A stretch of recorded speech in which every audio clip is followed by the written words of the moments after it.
nyika iyo ndichasvika kowira netsitsi ndichamira namuponesi ndichawa nenyeredzi ndichawa nenyeredzi chiremba mumane ruzuva rovira tomuka ndaponeswa towe kumusha ndichawa nenyeredzi musimba ratenzi ndoda kunamata siweze muwani wemweya nyeredzi yekupenya ingawe yangu pamusi unotisa kwazvo ndichawa nenyeredzi chiremba mumane ruzuva rovira ndomuka ndaponeswa towe kumusha ndichawa nenyeredzi ndichafara kuona usu wa Jesu ndomupa rukudzo narini zvichandifadza mumusha wendarama kuti ndichawana nyeredzi ndichawa nenyeredzi chiremba mumane ruzuva rovira ndomuka ndaponeswa towe kumusha ndichawa nenyeredzi ndichawa nenyeredzi chiremba mumane ruzuva rovira ndomuka ndaponeswa towe kumusha ndichawa nenyeredzi Bwese wako nakisizo abonaka usarudza moyo wangu wafarira mari wangu namponesi musiwe rufaro Yesu wandi samba moyo wandidzidzi sakurinda nekufara kunamata musiwe rufaro Yesu wandi samba moyo raperaro asakuru diri wate zinge wangu andifuwa datewera dafarambu gudainza musiwe rufaro Yesu wandi samba moyo wandi dzidzi sakurinda nekufara kunamata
toimba rwiyo rwa Mozisi na Jesu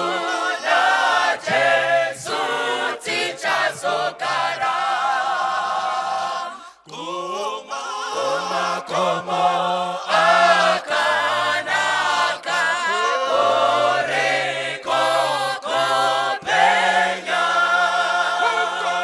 uko Kristu anotonga akuchina dima sorora tichazorora kunyika iyo kunenga uwashoma tichazorora ikweyo toimba rwiyo rwa Mozisi na Jesu tichazogara ichasvika koriniko nekukomborerwa nekuona Baba vangu raiye kugara zorora tichazorora kunyika iyo kunenga uwashoma tichazorora ikweyo toimba rwiyo rwa Mozisi na Jesu tichazogara moyo wangu wafarira unoda kuyenda hadi chichirocho uya nashinga kufamba zorora tichazorora kunyika iyo kunenga uwashoma tichazorora ikweyo toimba rwiyo rwa Mozisi na Jesu tichazogara tichazorora kunyika iyo kunenga uwashoma tichazorora ikweyo toimba rwiyo rwa Mozisi na Jesu tichazogara tichasangana kurwizi hapo kune kupenya mvura yakanakisisa yava kuna Jehova unde twasangana iyo parwizi rwakanaka udenga twasangana nevanoyera pachigaro cha Mwari iyo pagombe perwizi rwakavira kuchena tichafamba nekutenda nguva dzese twafara unde tosangana iyo parwizi rwakanaka kudenga tosangana nevanoyera pachigaro cha Mwari kurwiziro runopenya mitoro ticharasa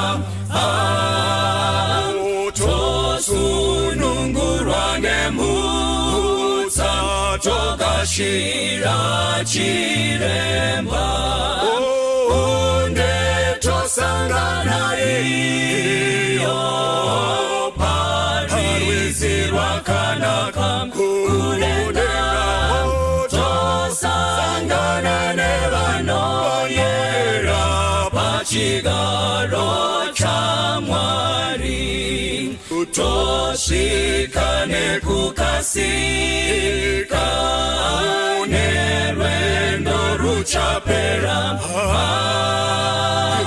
moyo yedu ichafara ngeriyo rekutenda une tosangana iyo parizirwa kanaka kudenga tosangana nevanoyera pachigaro cha Mwari unde tosangana iyo parizirwa kanaka kudenga tosangana nevanoyera pachigaro cha Mwari tosangana nevanoyera pachigaro cha Mwari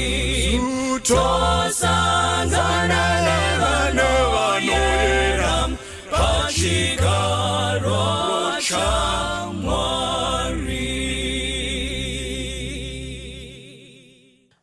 Jesu ngetandu ukwazi ngichelabanye bomusa bathole ukuqolerwa owenza ukusifela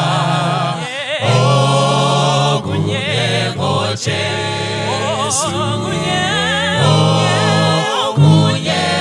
Jesu yena mina wango pela yena ngami wazitela ngo Jesu mangifundiswe neyakikondo ngaziswe moyo ngele fundisiwa Zahogu Kristu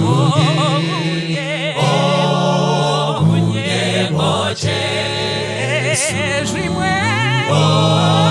okunye ngoJesu yena mina wango phela yena ngami wazitela nayu Jesu mangizwane nayu Jesu ngithanda ngati namatewa na Mwari tinokutenda Jehova nenguwa ya matipa kuti tiwane kupinda mukati meshoko renyu dai mwenyu muchena atibatsira kunzwisisa apo pachataurwa shoko renyu dai matibatsira Jehova tagotendeukwa kubva mukati mezvivi tigorarama upenyu hunokufadzai hwakachena husina chitema titungamirire Jehova mushandise mutauri nenzira inokufadzai tonamata nemuzita raJesu anogara nekusingaperi amen.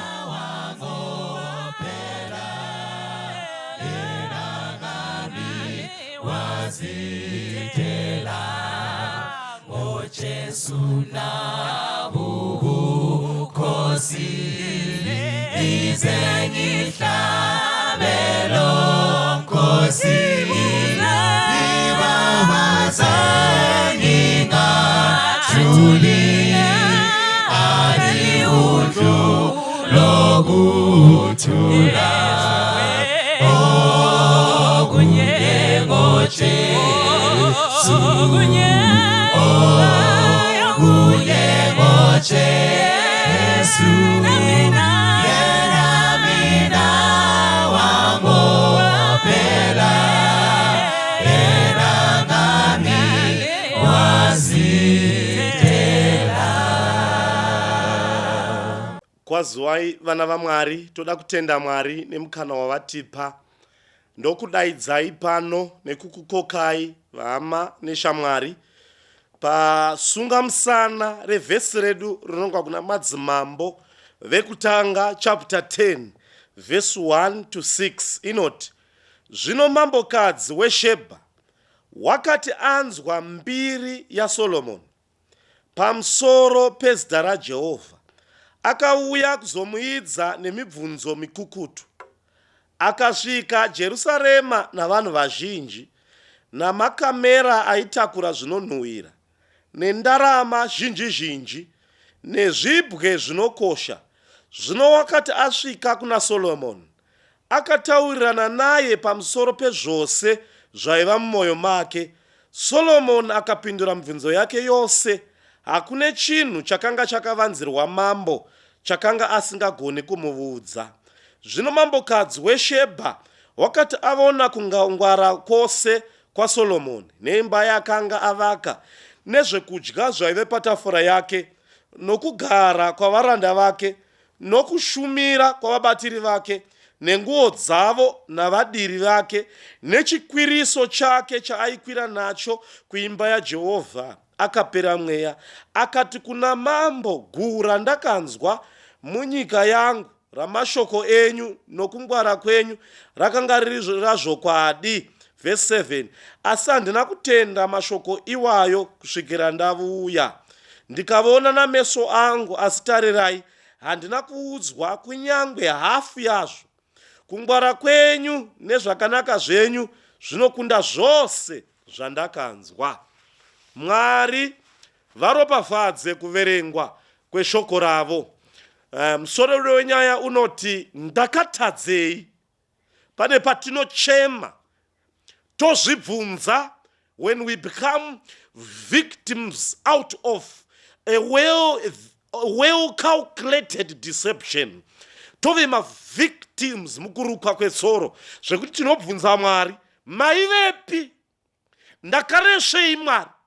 Zvekuti taikwanisa kuona Mwari, there are people who can put God with a lawsuit. Nekuda kwei vanenge vachipomedzera Mwari, maivepi zvichiitika? Saka ndonyaya toda kuti titaure pano, ngatiwane nguva yekunamata. Baba vedu vari kumusoro kudenga, tokutendai nemukana uno patakusimudza muchinjikwa wenyu. Isaivo simba rinoshamisa, tanamata muti nyaradze naJesu. Amen. Pano pane nyaya. Queen Sheba. Mamwe mascholars vanoda kutibira pana tete Sheba, hama yedu yekuAfrica. Vamwe vanga vakuti vanobva kuYemen. Queen Sheba vanobva between Ethiopia and Sudan. Mambokadzi. Kare mazuva aSolomon, they were contemporaries. Solomon ari mambo kwa Israel, but Queen Sheba from Sudan or Ethiopia, vaiva kuAfrica, Queen Makeda, zvireva Queen Sheba. Vaiti vaivene matare matatu aitamba maka. Saka vanotaura vanoti Queen Sheba was surrounded by wise advisors. Vaivabatsira kutamba maka dzamatare. Saka dare rekutanga rakanga rire pasi raive nevarume 78, vakadzi navarume vaive neanasoro jena, vaive nemisoro inopinza yekuti vainonga svosve. Saka vanhu vaiti vakauya vaine matambudziko, dare revanhu 78 raiti rikagara pasi, vaibatsirwa matambudziko avo kusvikira munhu wese aidzokera kumba kwake. Chero vanonetsana, chero nyaya dzemudzimba, chero akaremerwa nourwere, chero chii, vaipindura. Hakuna chavaikoniwa. But dare iri raiti rikakoniwa kutamba maka yevanhu 78 yaikwira kuupper chamber, yaive nevarume navakadzi vakanga vari ana mazvikokota. Vaisangonhonga svosve, vaiona zviri seri kwesvosve, nekuona svosve racho murima vaiona. Saka ava vakanga vari 24. Maona here kuti dare racho radzoka 24. Iva vaiti zvaremera dare rekutanga re78 ikakwidza ikoko yakora muto, vakuyava vainosunungura pakora pacho vosvina dambudziko, munhu odzokera dambudziko pasisina. Munhu aidzoka ari in peace, adzoka munhu anga aine stress aidzoka akarerukirwa. Zvese zvagadziriswa, but raizokwidza mudare rechitatu revarume 8 kana dambudziko rarema 8 ndo maive naQueen Sheba vechi9. Ivavo vaikurira dare rekutanga rine 78 vatadza, rokurira dare rechipiri ne24. High court dare guru rakanga rira Queen Sheba ndo maizogarirwa nyaya dzinonetsa dzinonzi mibvunzo dzanetsa. But pane mamwe madambudziko akazonetsa dare raQueen Sheba. Saka mukaverenga, regai tiverenge zvakanaka verse 1 to 2. Zvino mambokadzi weSheba wakati anzwa mbiri yaSolomoni pamusoro pezita raJehovha, akauya kuzomuidza nemibvunzo mikukutu, kuratidza kuti pana Queen Sheba pane mibvunzo yavakatadza, yakapinda mudare rekutanga vakaitadza, ikapinda mudare rechipiri vakaitadza, ikasvika muupper chamber dare rine vanhu 9 naQueen Sheba. Maive nevarume vane mbiri yekuziva, vaiti munhu asati asvika, vaiti vakatarisa step nechiso chemunhu, vaitaura kuti munhu ane dambudziko rakati, but vakatadza inonzi mibvunzo mikukutu. Saka Queen Sheba vanozokamfota vanhu nedaro ravo voti, vanhu vopopota voti, aiyo tine matambudziko atatadza, tamanyora mudhayari, inonzi mibvunzo mikukutu, but ndoda kukupai assurance. Tine musi watichakwidza gomo namakomo takananga kwaJudha, tichanoona munhu watakanzwa nembiri anonzi Solomon. Nokuvimbisai, Solomon achatipindurira mibvunzo mikukutu. Saka gore rose vanhu vachiunza nyaya dzainetsa kusorovhwa nekupindurwa, dzainzi mibvunzo mikukutu, waiti nyararai, tatadza hongu, asi tine musi watichakwidza kuna Solomon. Patichakwidza gomo, Solomon achapindura mibvunzo mikukutu. Allow me to use typology. If I use typology, it dismantles all theological gymnastics. Saka Queen Sheba anomirira isu vatendi vari panyika, but Solomon anomirira iye Jesu. Ndosaka Jesu achitaura kuNew Testament achiti pane mukuru kuna Jona amire pano, pane mukuru ane uchenjeri kupfuura Solomon. Saka Solomon mwanakomana waDavid, kuna the spiritual son of David who is Jesus. Ndoda kutaura kune vamwe vanhu vane mibvunzo mikukutu. Those questions are above the role of eldership and pastors and doctors and counselors. Mibvunzo, but mibvunzo mukukutu iyoyo yakamirira Solomon. Pana anochema anoti, nai Mwari, ndakanamatira murume, ndanamata ndafasta, mukati Mwari ndikati Mwari handiroorwi kure navaFilistia namaAshdod, ndoroorwa mukati mechechi yenyu. Ndanamatira murume, tikapinda munzvimbo, tikapinda mumuchato mutsvene, but nhasi iyeye Mwari ndonobuda ota chipfambi, ounza chirwere, ndakanamatira murume, nhasi ndinodya mapiritsi anovava, ndisina chandakatadza. Maivepi Mwari, ndakatadzei? Mibvunzo mikukutu. Even ana Queen Sheba namatare makuru evanhu vechurch with spiritual gifts, even elders and pastors, vangatadza kukunyaradza mudambudziko rako raunoti Mwari ndakatadzei. Nyarara mibvunzo mukukutu. Tine musi watichakwidza gomo kana tsiru yorira 1000 years. Jesus who explained, tichazvinzwisisa gare gare. Mibvunzo mukukutu. Nemwe musikana akanitaura akandi, pastor, sure tiri vana vadiki tinotadza, asi vamwe vanotadzawo seniwani. Kuvata nemukomana kamwe chete ka one pastor umhandara uchienda, chirwere chichipinda, ndakatadzei Mwari, hongu oraiti ndakatadza, ndini ndoga here? Ko vamwe vani Mwari ropa ravo rakachena, ini ndoga here? Mubvunzo mukukutu. Ndingatadza kukunyaradza, asi noda kuti uzive chinhu ichi. Tine musi watichazvinzwisisa gare gare. Varipo ndiTamari ari mumasuo aAbsalomu anochema David naAmnon varipo. Ndakarepwa vakaramba vakanyarara. Ukazvifunga uvati usiku hwose namasodzi. Pilo inozara, mwanochemera mudundundu. Mwari ndakatadzei, upenyu hweunerera. Ndichibatwa chibharo, mavanga asina mhaka. Tinogona kutadza kukunyaradza kusvika pane dambudziko rako, asi tine musi watichazvinzwisisa gare gare. Aripo anochema, ndakatadzei. Rimwe zuva ndichiita counseling, vamwe mai vakanditi, pastor, ndine chigumbu. Ndikati, mai mune chigumbu nani? Zvikanzi ndine chigumbu naMwari. Bitterness with God. Saka bitterness with God inouya pakuti they perceive injustice from God. Vanoti Mwari pane pamakanyarara. Ndakuvhunzai imi Mwari mukaita sema matonga zvisina kururama. Vamwe ndiri young couple, vamwe vane varume vavo 1. Ini makanditendera kufirwa nemurume. Ndiri young couple sei makaona chii pandiri? Mubvunzo uri kutendekwa Mwari. Mwari vachipiwa mhaka vezera rangu 1 ma28 years madzimai, but vanofara nevana. Imota ndisare nemurume. Perceive injustice from God. Vamwe vane vanonzi unanswered prayers. Mwari makanyarara muupenyu hwangu. Sei Mwari makatendera murume wangu kufa? Ndosara ndine vana 4. Ndiri shirikadzi duku. Kati chero dai makata ndifirwe ndine 1 ndairoorwa. Anondida ndine vana 4 ndiani?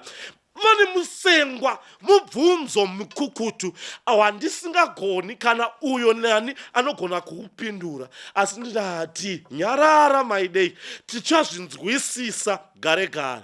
Queen Sheba anoti kuvanhu, taitadza mubvunzo uyu asi nyararai. Tine musi watichasvika pana Solomon. Mukarangarira zvinonzi Queen Sheba asvika pana Solomon akabvunza mibvunzo yose ikapindurwa kusvikira apera mweya, kusvikira ashayiwa chokutaura, chese chapindurwa. Anoti zvandakanzwa nembiri yandakanzwa haisviki pane hafu yezvandaona.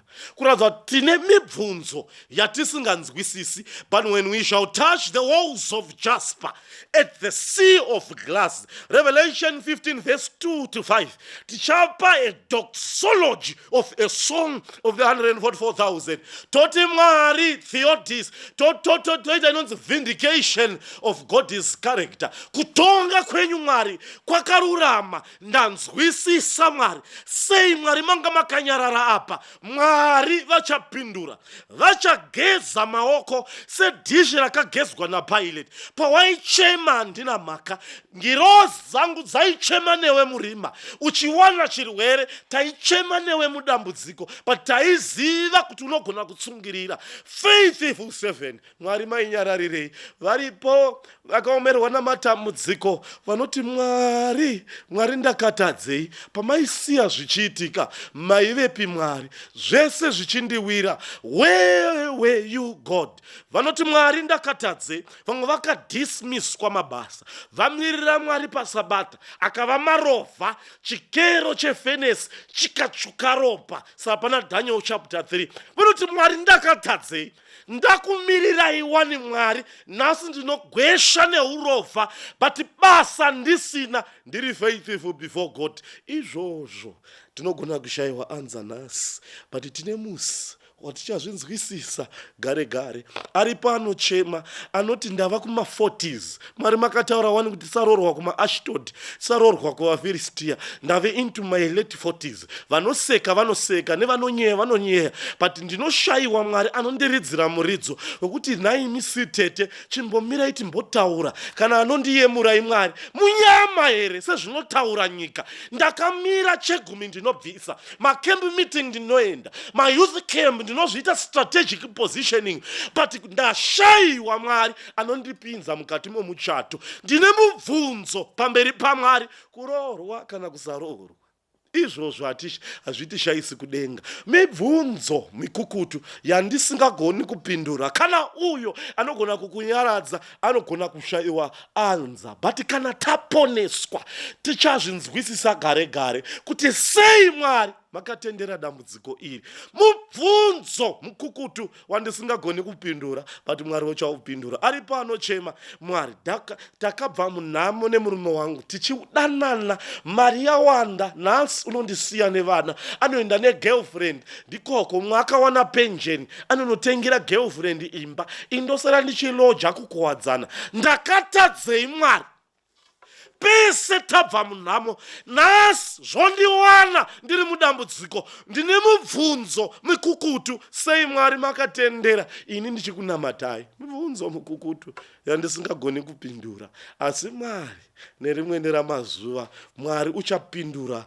mibvunzo mikukutu, kuti sei Mwari akatendera zvakadai zvichitiwira. Varipo vanochema vari mukati mamatambudziko vakaremerwa, but tichazvinzwisisa kana taponeswa. Sei Mwari makasiya matambudziko akadai? Mwanochema ndikati mai, sei musingakwanisi kuregerera? Wamakatadzira naye aripi? Zvikanzi wandakatadzira naye akafa, but chero ari muguva handimuregerere. Nekuda kwei? Akasiya andipa chirwere, saka kuguva kwaari ndakasunga chigumbu. Dai Mwari atibatsira. Zvawakaitirwa zvikuru, ukazvirangarira haugoni kuregerera. Una masodzi, una mapundu ari mumwoyo aunoda kuti Jesu oga asvine nekumasunungura. Izvozvo, the challenge is bigger than eldership and pastors. Kana rakura kudaro, Mwari unogona kukunyaradza. Aripo mukuru anogona kukunyaradza, anoti ndinokasika kuuya, mubayiro wangu ndinawo, ramba wakatendeka. Aripo musikana, itsenyonyaya inogara ichitaurwa kuti musikana aiti kana kuda kuroorwa, mukomana anomuona aine fesi yembwa. Chii ichocho chamuta kuti ave nefesi yembwa? Jesu aripo nesikana nemubvunzo mikukutu. Mumwe anotaura, ndaita mamiscarriage kwenguva yakareba, ndaita 8 pastor, vana hakuna mwana wandinobata, ndakatadzei, tazama zvese kutsanya tinotsanya, asi mwana handibati, ndinoita mamiscarriage. Mibvunzo mikukutu isina ana anogona kupindura, but ndoda kukupa assurance, tine musi watichakwidza gomo. Jesu achapindura mibvunzo mikukutu. Kana Queen Sheba akapindurwa naSolomon, akaita njere dzokupiwa naMwari, akati apindurwa, akapera mweya, akati ndashayiwa chokuvhunza, zvese ndapererwa, zvese zvatakanyora gore rose mapindura. Ko isusu Mwari akasendeka 1000 years for us. Mibvunzo yandisingagoni kudayira. Mwe anoti ndine chigumbu, ndakaurirwa nemurume, nanhasi handigoni kuregerera. Izvozvo mibvunzo mikukutu, Mwari achapindura. Vamwe childless couples ndiZekaria naElizabeth makatotarisa izvezvi, manzwa kunyewa nehama vekuchechi vanenge vachiti ko muchaita mwana riiniko? Mwana munotodawo vana, muri munoida, mafamba kwese, zvaramba. Mibvunzo mikukutu yatisingagoni kupindura, asi Mwari pane musi wavachapindura mibvunzo mikukutu yakuremera. Nyarara kuchema Maidei, nyarara kuchema Thomas.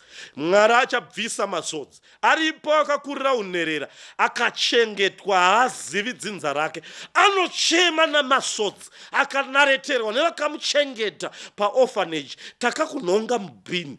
Izvozvo mibvunzo mikukutu yatisingagoni kupindura, but praise God uri mupenyu. Some were flushed through the drains whilst they were a seed, but Mwari akakutendera akakuita kuti uve munhu. Izvozvo mibvunzo mikukutu yatisingagoni kupindura, asi Mwari ane musi waachapindura. Mwe ndiMaria Magdalene, upfambi hwake ndehwekugadzirwa, akaita kubatwa chibharo na Simon the leper musara pamusha, akaramwa akati zviri nani ndiite mai veguta, nekuda kweiye handisisiri munhu, ndakarepwa zvese chirwere ndaanacho.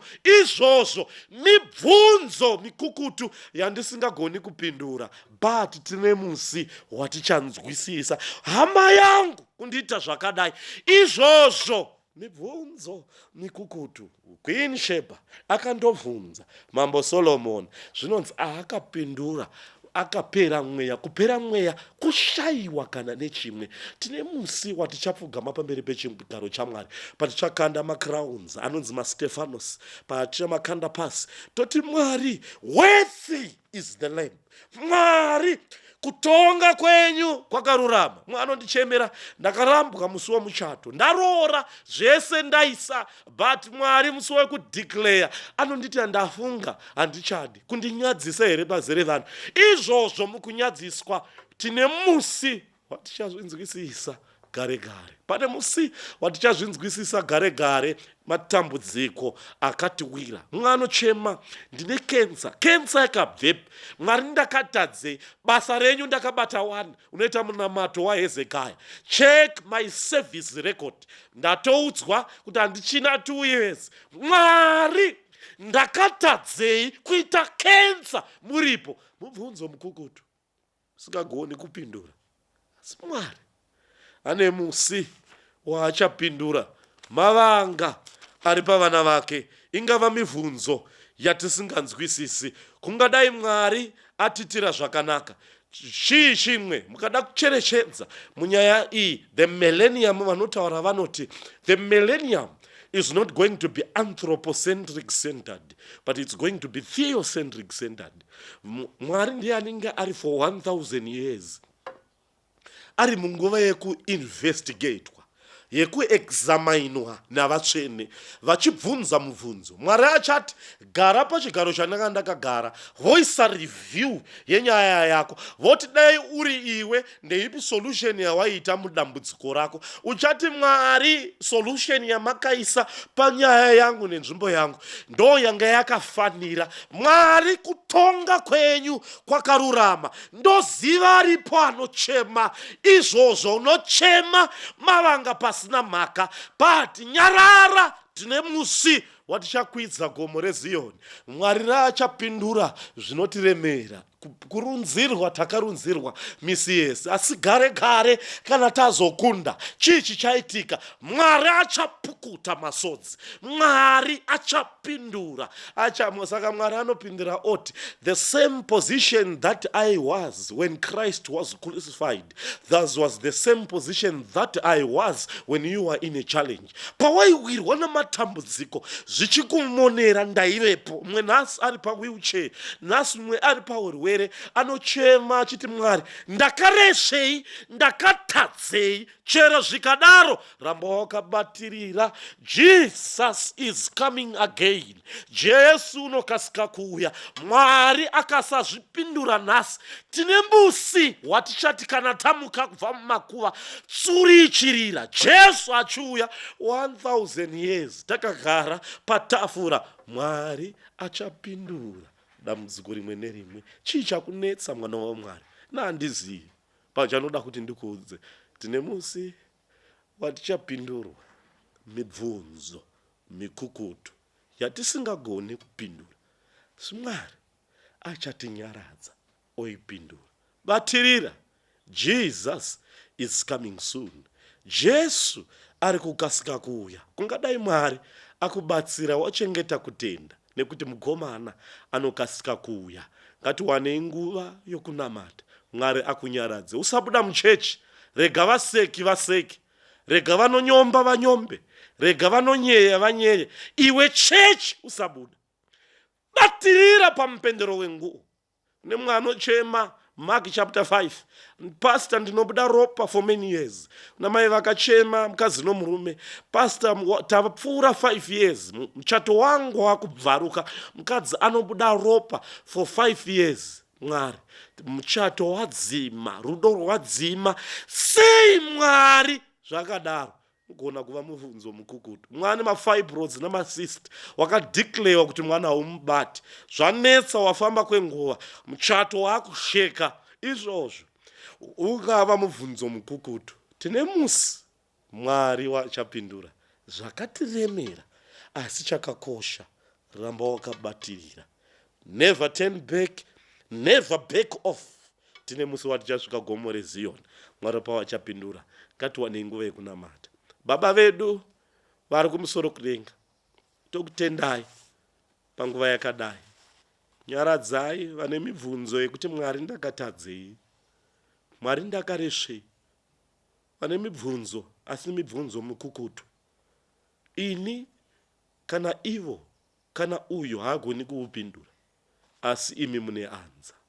Tibatsirei Mwari, mwoyo wenyu mutsvene unogona kuvanyaradza tiri panyika ino. Mukamutsa vamwe vafundisi, mukamutsa vamwe dhoka kana maiverowadzano, vanogona kuuya vachinyaradza muranda wenyu. Varipo vane mavanga manyoro, pindaiwo muvanyaradze.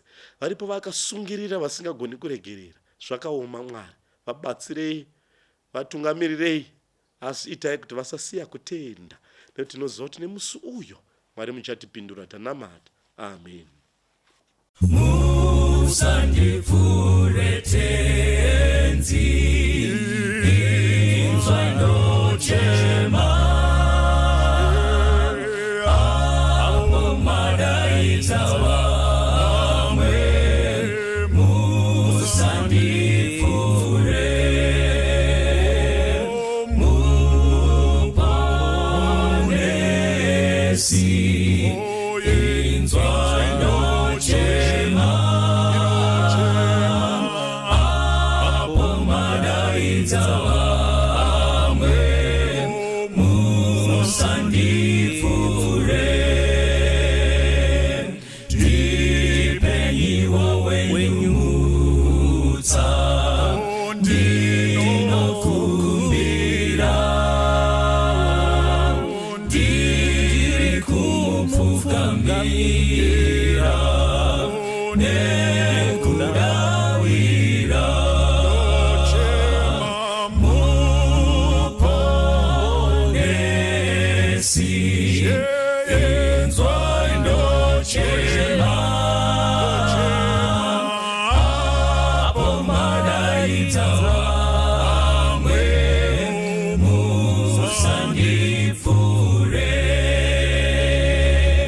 ndinomusimbira Jesu, ndinokutsvaka, rapanyiwa moyo wangu kundiponesa.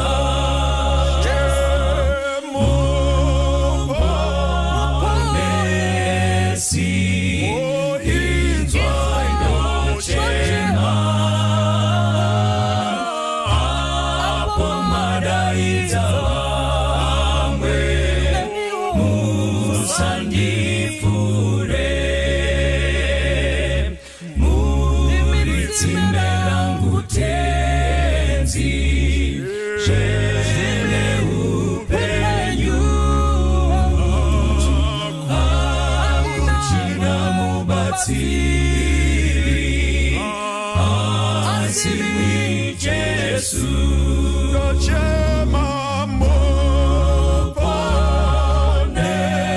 Muponesi, inzwa ndochema, apo madaidza vamwe. Musandipfure, muponesi, inzwa ndochema, apo madaidza vamwe. Musandipfure,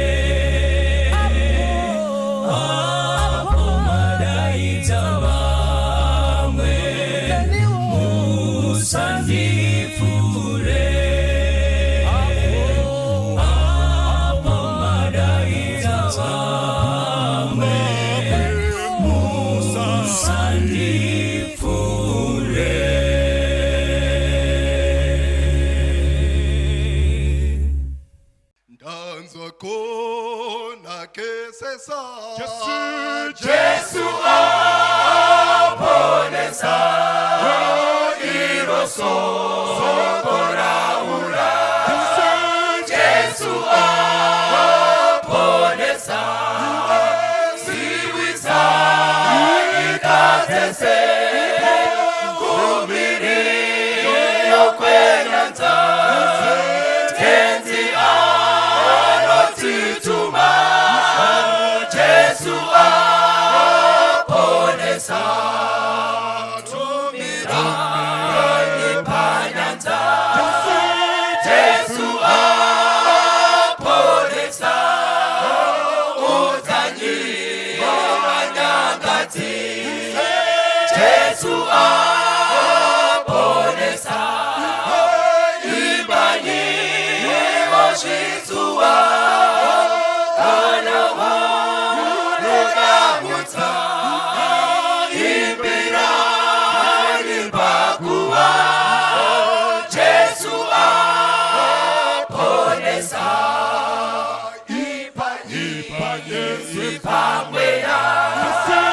Jesu aponesa, kutindu titizona.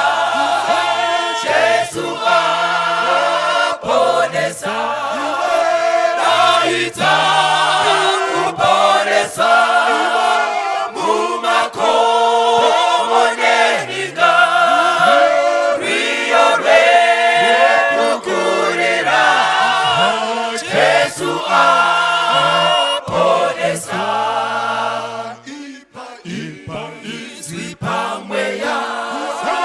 Jesu aponesa, kutindu titizoda. Jesu aponesa, naita kuponesa, mumako moneninga, riore kukurira. Jesu aponesa,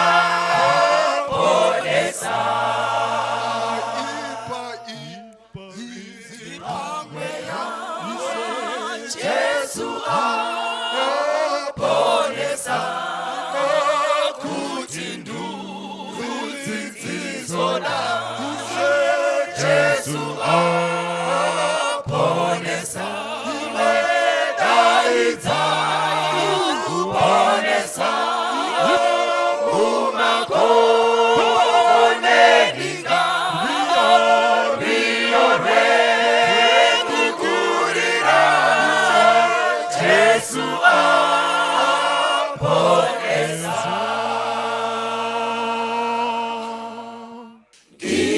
Kiafuna lowo nilo wabantwele basendulo,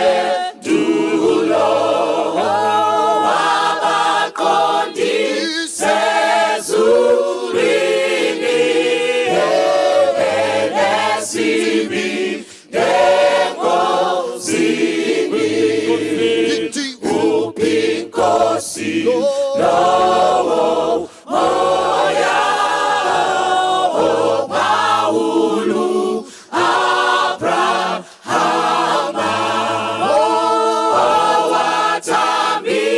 owatambisupa ule wazuzama ya ezulu. Amandla ku-Elija asabela yini namhla, akazimli sumo sisi, uJobe wabekezela.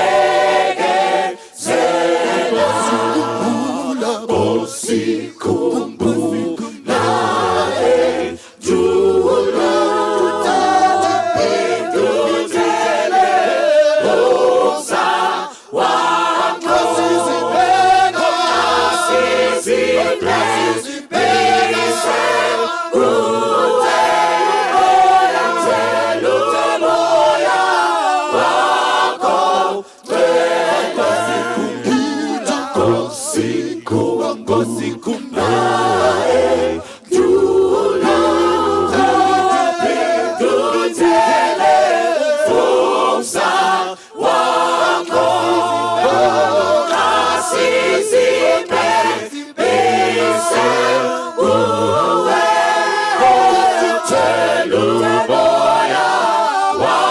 wakho ngcwele asizibhekise umoya wakho ngcwele.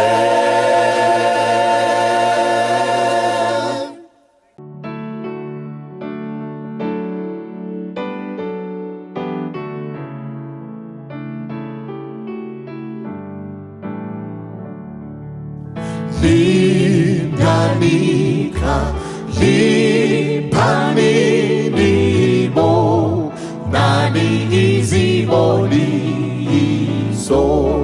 khanyisani izibaningo uJesu lusindiso uyeza uyeza uzangodumo uJesu uzakubusa uyeza ngosindiso isithembi senkosi umusa owatengwayo sonizitha tozekazizi sitshele indaba yazo uyeza Jesu uyeza uzangodumo uJesu uzakubusa uyeza ngosindiso imbuso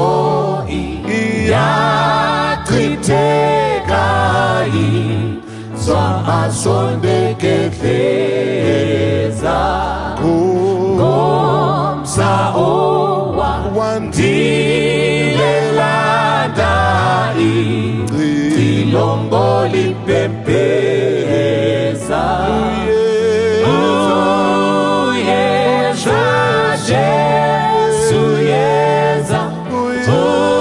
uyeza uzangodumo uJesu